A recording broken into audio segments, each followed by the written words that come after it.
पंजाब हुकूमत ने 9 मई के केसेस में जमानत पर रिहा होने वालों की जमानतें मनसूख कराने के लिए अपीलें दायर करने का फैसला कर लिया है।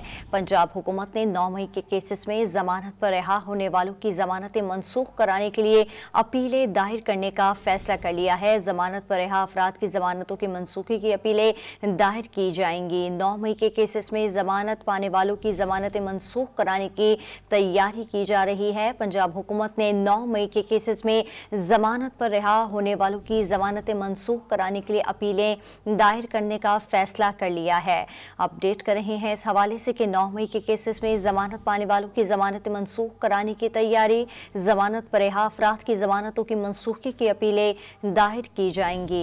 वज़ीर आला पंजाब का 171 शरपसंदों की शनाख्त न होने पर सख्त नोटिस लिया गया है। अपडेट कर रहे हैं कि जलाओ घिराव में मुलविस अफराद की शनाख्त का अमल जल्द मुकम्मल करने का हुक्म भी दिया गया है।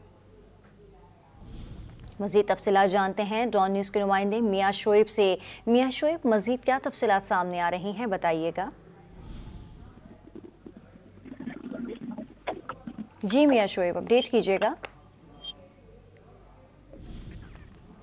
मियां शोएब से हम दोबारा राब्ता करने की कोशिश करेंगे, कुछ टेक्निकल बुनियाद पर उनसे हमारा राब्ता मुनक़ता हो गया है। पंजाब हुकूमत ने 9 मई के केसेस में जमानत पर रिहा होने वालों की जमानतें मनसूख कराने के लिए अपीलें दायर करने का फैसला कर लिया।